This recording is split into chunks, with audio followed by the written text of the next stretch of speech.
My name is Jessica McDonald, and I am the Director of Marketing for SparkFun Electronics. SparkFun Electronics is a manufacturer and retailer of embedded electronics, so things like circuit boards, Arduino, breakout boards, and we sell to hobbyists to make their electronic dreams come true. Our products make the world of electronics more accessible in a few different ways. First, we are an open source company, so all of our data files, our schematics, everything that we make, our design files, they are all online. And that allows someone to take a look not only at the product, but how it was made and the technology behind it. So if they want to hack it, make it their own, make a new design based off of ours, that's something that they can do. And it allows for full customization in a way that proprietary technology does not. And the second way that we make electronics accessible to everyone is that we really believe that every person should have the ability to make and hack in a way that suits them. So we create a lot of online tutorials, blog posts. We go to events like South by Southwest and Comic-Cons where we're reaching people who aren't just, hey, I like to build ham radios and robots, which is really awesome, but also cosplayers and artists and people doing really interesting things in electronics that are not the way that people typically perceive it. Our online classes and tutorials are based around several things. One, they're based on the 6 core concepts of electronics. So it's things like what is Ohm's law and how do you set up a circuit and how do you program an Arduino. So the very basic levels of electronics building. And then the other side of our tutorials are things like projects. So I want to build an LED pizza. I want to sew electronics into fabric and make something that lights up and moves for a costume. I want to build a weather station. I want to build an open source beehive, right? And I want to monitor it with electronics. We have all these different projects covering the spectrum from very, very simple, just putting an LED in something and making it blink, all the way up through really complex robotics projects.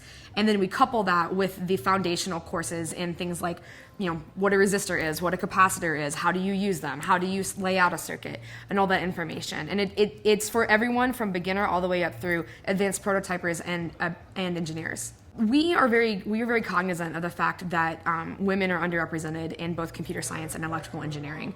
At SparkFun, 25% of our workforce is female, which is actually high for the tech industry. And we're constantly looking on how do we encourage girls to participate in an area that hasn't really been for them historically. And one of the ways that we do that is we sponsor a lot of camps that are aimed at girls. So ID Tech is a company that's putting on summer camps for girls where they're teaching them Arduino and they're teaching them how to hack things, and we provided some sponsorship for that.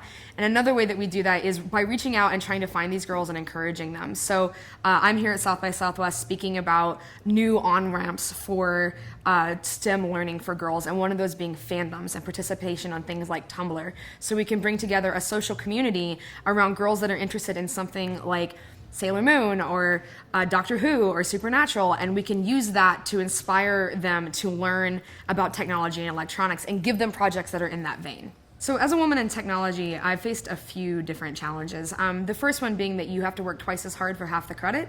When you're the only woman in a room, which has happened to me a lot. Most recently, we were meeting with Google, and there were 17 people in a room, and I was the only woman. And everyone was nice, and it wasn't that was a bad experience, but you do feel very isolated that you're the only person there that looks like you. When I was growing up, I didn't have female role models to look at, women that were in tech. I didn't know that women could do these things, and it was somewhat serendipitous that I even ended up in this field because I didn't have someone to model that after. So the first challenge is that idea of just isolation, and you don't have a lot of people to inspire you or to guide the way. And the second challenge is this idea that you aren't heard. There's been multiple times in my career when I have said something and been completely ignored by the room, and then 10 minutes later, one of my male colleagues will say the exact same thing, and they're like, oh, that's brilliant.